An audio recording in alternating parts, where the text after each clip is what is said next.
ഒരു കിസ്സിങ്ങോ ഹഗിങ്ങോ അങ്ങനെയൊക്കെ എന്തെങ്കിലും കുറച്ച് സ്വകാര്യ നിമിഷങ്ങൾ പങ്കിടാൻ വേണ്ടിയിട്ടായിരിക്കും ഒരു സ്ത്രീ വരുന്നത്. ചാച്ചിയെ ആർക്കും മറന്നിട്ടില്ലല്ലോ അല്ലേ? രാഹുൽ മാങ്കൂട്ടത്തിന്റെ പടക്കക്കടയ്ക്ക് തീ വെച്ചിട്ട് പോയ ആളാണ്. ഈ പടക്കം ഇത് ഒന്ന് കത്തിച്ചു വിട്ടത് ഇങ്ങനെ പൊരി വന്ന് എല്ലാവരുടെയും കത്തി കത്തി കത്തി കത്തി കയറി കാനഡ വരെ എത്തി.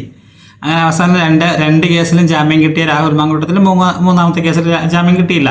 മൂന്നാമത്തെ കേസിൽ ഒരു പ്രഹസനമായിരുന്നു, പോലീസുകാരൻ്റെ പ്രഹസനം. കാരണം 2 കേസിൽ ജാമ്യം കിട്ടിയിട്ട് അതിൽ നിബന്ധനയുണ്ട് രാഹുൽ മാങ്കൂട്ടത്തിനെ പോലീസ് വിളിച്ചാൽ പോകണമെന്ന്. ആ നിബന്ധന ഉണ്ടാകുന്ന സമയത്ത് മൂന്നാമത്തെ കേസിൽ ഇതുപോലൊരു വീഡിയോ കോളിൽ വിളിച്ചിട്ട് കംപ്ലൈൻറ്റ് ചെയ്ത് എന്നിട്ട് ആ പെൺകുട്ടി 3-ാമത്തെ ദിവസം വന്ന് ഒപ്പിടണം എന്നുകൊണ്ട് എഫ്ഐആർ അതുപോലും ചെയ്യാതെ ഇപ്പോഴും രാഹുൽ മാങ്കൂട്ടത്തിൽ അകത്താണ്. നമ്മളത് ഓക്കെ, അത് പോലീസിന്റെ പ്രഹസനമാണ്. ആ നിബന്ധന ഇരിക്കുമ്പോൾ ഒരിക്കലും രാഹുൽ മാങ്കൂട്ടത്തിനെ രാത്രി 12:30 പോയിട്ട് അവിടെ പോയി അറസ്റ്റ് ചെയ്യേണ്ട ഒരു ആവശ്യമില്ല. വിളിച്ചാൽ പോകണം എന്നുള്ള നിബന്ധന അവിടെ കിടക്കുകയാണ്. അപ്പോൾ ആ 2 കേസിൽ ബെയിലിൽ കിടക്കുകയാണ്. അപ്പോൾ വിളിച്ചിട്ട് പോയില്ലെങ്കിൽ വാറണ്ടായി മാറും. അപ്പോൾ വിളിച്ചാൽ മാത്രം മതി, ക്വസ്റ്റ്യൻ ചോദിക്കാനാണ് എന്ന് പറഞ്ഞിട്ട് വിളിച്ചാൽ മാത്രം മതി, രാഹുൽ മാങ്കൂട്ടത്തിൽ പോകും. അപ്പോൾ വിളിച്ച് അറസ്റ്റ് ചെയ്ത് അകത്തിടാനുള്ള കാര്യമേ ഉണ്ടായിരുന്നുള്ളൂ. അത് ചെയ്യാതെ രാത്രി 12:30 പ്രഹസനം ഷൊർണൂരിൽ വിളിച്ച് അങ്ങനെ പ്രഹസനം, അതൊക്കെ പോട്ടെ. അപ്പോൾ ഈ ചാച്ചി ഇപ്പോൾ പറയുന്നത് എന്താണെന്ന് വെച്ചാൽ, ഇപ്പോഴല്ലാണ്ട് ഇത് കുറച്ച് മുൻപ് പറഞ്ഞാണേ. അപ്പോൾ ഇതിപ്പോൾ ഇടയിൽ കാണാൻ ശ്രദ്ധയിൽപ്പെട്ടു, അതുകൊണ്ട് ഞാൻ ഇത് പറയുന്നതെന്ന് മാത്രം. അപ്പോൾ ഈ ചാച്ചി പറയുന്നത്, നമ്മൾ ഒരു പെണ്ണ് ഒരാണ് റൂം എടുത്തു.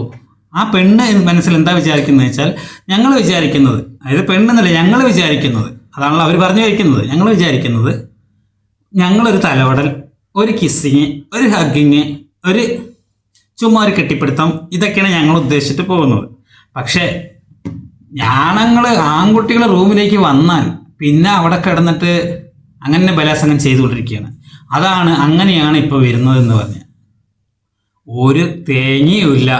എന്തിനാ റൂം എടുക്കുന്നത്, എന്തിനാണ് എന്ന് വ്യക്തമായ ധാരണ കൊണ്ട് തന്നെയാണ് നിങ്ങൾ റൂം എടുക്കുന്നത്. ഈ കിസ്സിങ്ങും ഹഗ്ഗിങ്ങും പിന്നെ തലോടലൊക്കെ ഇപ്പോൾ പാർക്കിൽ വെച്ചും ആവുന്നുണ്ട്. ഒരു കുഴപ്പമില്ല, അവിടെ പോയാൽ മതി. ഇതിന് റൂം എടുത്തിട്ട് പോയി ഇരിക്കേണ്ട ആവശ്യമൊന്നുമില്ല. മനസ്സിലായില്ലേ?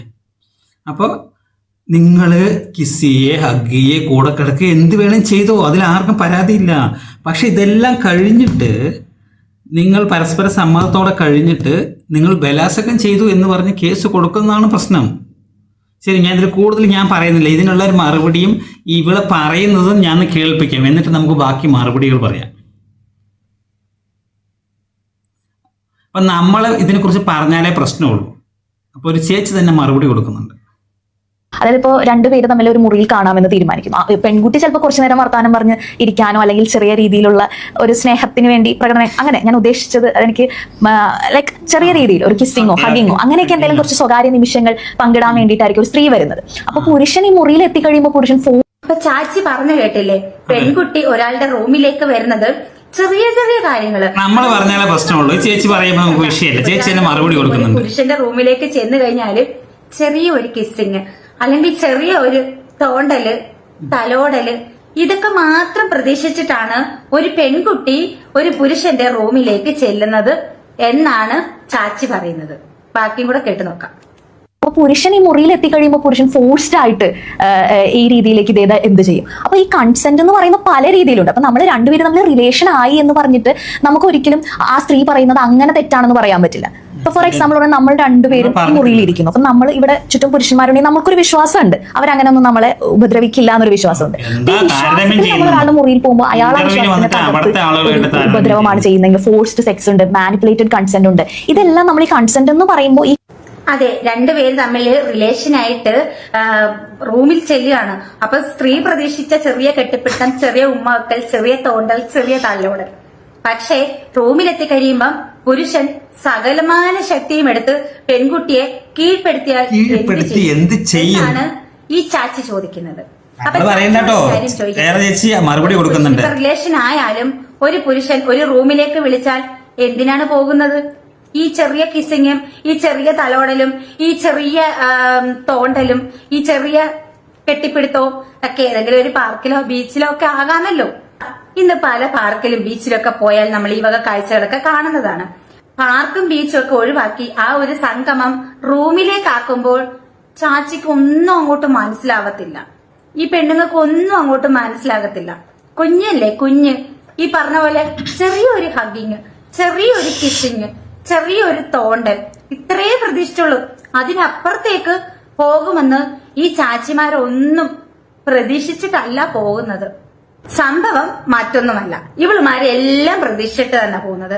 ഇവളുമാര് പോകുന്നതും നടക്കുന്നതും കംപ്ലീറ്റ് കാര്യങ്ങളും ചാറ്റിംഗ് ഉൾപ്പെടെ റെക്കോർഡ് ചെയ്ത് വെച്ചിട്ടാണ് ഈ കാര്യങ്ങളെല്ലാം കാഴ്ചവെക്കും, ഈ കാര്യങ്ങളെല്ലാം കാണിച്ചു വെക്കുന്നത്. പക്ഷെ ഇവിടെ ബലിയാടാവുന്നത് പുരുഷനായിരിക്കും. എന്നിട്ട് വന്ന് സോഷ്യൽ മീഡിയയിൽ ഇരുന്നങ്ങ് മെഴുകുക, വെള്ളപൂശുക.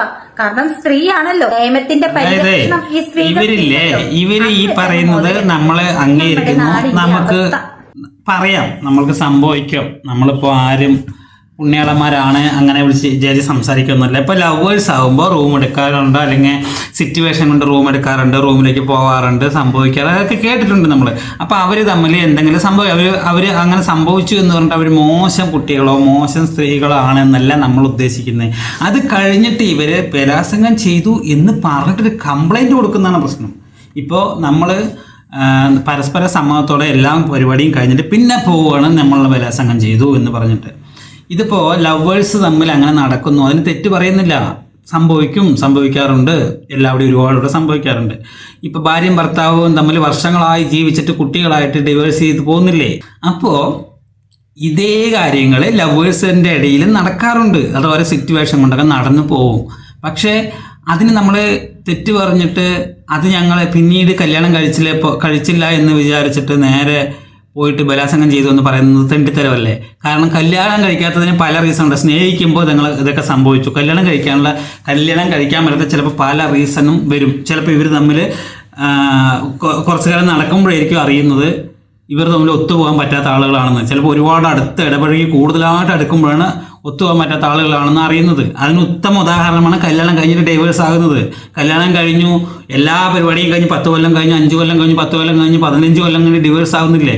അപ്പോൾ 15 കൊല്ലം കഴിഞ്ഞിട്ട് നീ നല്ലവനാണോ നോക്കിയിട്ട് നമുക്ക് ലൈംഗിക ബന്ധത്തിൽ ഏർപ്പെടാൻ അവർ നിൽക്കില്ലല്ലോ. ഇപ്പോഴത്തെ കാലത്ത് ഒന്നും കൂടി സോഷ്യൽ മീഡിയ കാലം ഒന്നും കൂടി സ്പീഡപ്പാണ്. എല്ലാ കാര്യം ഡിജിറ്റൽ ലോകമായി ആയതുകൊണ്ട് എല്ലാ സ്പീഡായി നടന്നു പോകും. ആ നടന്നു പോയത് ഞാൻ തെറ്റായി പറയില്ല, കളിയാക്കുകയല്ല, നടന്നു പോകും. നടന്നു കഴിഞ്ഞ ശേഷം പിന്നെ ഇവരെ കല്യാണം കഴിക്കാൻ പറ്റാത്ത സിറ്റുവേഷൻ പലതും വരും. ഇങ്ങനൊരു കാര്യം നടന്നു എന്ന് പറഞ്ഞിട്ട് ആ പയ്യനെ അല്ലെങ്കിൽ ആ പെൺകുട്ടിയെ ജീവിതത്തിൽ മുഴുക്ക നമുക്ക് സഹിച്ചു കൊണ്ടുപോകണമെന്ന് പറയാൻ പറ്റില്ല. കാരണം ഈ ഒരു സംഭവം നടന്നു, ഇനി എനിക്ക് ഇവനെ കല്യാണം കഴിച്ചേ പറ്റൂ എന്ന് പറഞ്ഞിട്ട് പിന്നെയും കല്യാണം കഴിച്ചിട്ട് പിന്നെയും 5 കൊല്ലം കഴിഞ്ഞിട്ട് അല്ലെങ്കിൽ 2 കൊല്ലം കഴിഞ്ഞിട്ട് പിരിയുന്നതിനേക്കാളും നല്ലത് ഇവരുടെ ശരിക്കുള്ള സ്വഭാവം അല്ലെങ്കിൽ ഇവളുടെ ശരിക്കുള്ള സ്വഭാവം മനസ്സിലാക്കിയപ്പോൾ പിരിയുന്നത് നല്ലതല്ലേ എന്നുകൊണ്ട് പിരിഞ്ഞിട്ടുണ്ടാവും. ഇപ്പോൾ വേടൻ്റെ അവസ്ഥ അങ്ങനെയായിരുന്നില്ല. വേടൻ കല്യാണം കഴിക്കുക എന്ന് വിചാരിച്ചിട്ട് നടന്നു, എല്ലാം കഴിഞ്ഞു, സംഭവം പരസ്പര സമ്മതത്തോടെ എല്ലാ പരിപാടിയും കഴിഞ്ഞിട്ട് അവസാനം എന്തായി? അവന് ഉൾക്കൊള്ളാൻ പറ്റുന്നില്ലെന്ന് തോന്നി. അത് ഓപ്പണായിട്ട് അവൻ പറഞ്ഞിട്ടുണ്ട്, ഉൾക്കൊള്ളാൻ പറ്റുന്നില്ല, ഇങ്ങനെയൊക്കെ ക്യാരക്ടർ, നീ ഒരുപാട് എന്നെ നിയന്ത്രിക്കുകയാണ്, അങ്ങനെ നിയന്ത്രണം അത് ഇതെന്നൊക്കെ പറഞ്ഞപ്പോൾ പിരിഞ്ഞു. പക്ഷെ അപ്പോൾ ആ പെൺകുട്ടി പോയിട്ട് നമ്മൾ ലൈംഗിക ബന്ധത്തിൽ ഏർപ്പെട്ടില്ല, അതുകൊണ്ട് കല്യാണം കഴിക്കണം എന്ന് നിർബന്ധിച്ചിട്ട് പോയാൽ അത് ഒരുപാട് സ്ത്രീകളുണ്ട്. കല്യാണം കഴിച്ച് കുട്ടികളായിട്ട് കുട്ടികൾക്ക് വേണ്ടി അവിടെ സഹിച്ചു പിടിക്കുന്ന സ്ത്രീകളും പുരുഷന്മാരും ഉണ്ട്, മക്കൾക്ക് വേണ്ടിയിട്ട്. അപ്പോൾ ആ ഒരു ദുരിത ജീവിതം ആവും. അതിനേക്കാളും നല്ലത് എന്താണ്? കല്യാണം കഴിയാത്ത മുമ്പ് പിരിയുക. അത് ആ രീതിക്ക് പിരിഞ്ഞു പോകുന്നതിനെ സപ്പോർട്ട് ചെയ്യുക, അവർ വേറെ പോവുക, വേറെ കല്യാണം കഴിച്ചിട്ട് രണ്ടുപേരും പോവുക. അത് സന്തോഷത്തോടെ ജീവിക്കണം. ഇങ്ങനെ ഒരു കാര്യം നടന്നു എന്ന് വിചാരിച്ചിട്ട് ജീവിതകാലം മുഴുക്കെ അത് സഹിച്ച് ജീവിക്കേണ്ട ആവശ്യമില്ല. അതെൻ്റെ ഒപ്പീനിയനാണ്. തെറ്റുണ്ടെങ്കിൽ നിങ്ങൾക്ക് തിരുത്താം. പക്ഷെ അങ്ങനെ സംഭവിച്ചു, അതെല്ലാം സംഭവിച്ചു കഴിഞ്ഞാൽ അവസാനം നിങ്ങളൊരു കേസ് കൊടുക്കുന്നതാണ് പ്രശ്നം. ഓക്കെ, ഇതെൻ്റെ അഭിപ്രായമാണ്. നിങ്ങളുടെ അഭിപ്രായം എന്താണെന്ന് കമൻറ്റ് ബോക്സിൽ രേഖപ്പെടുത്തുക.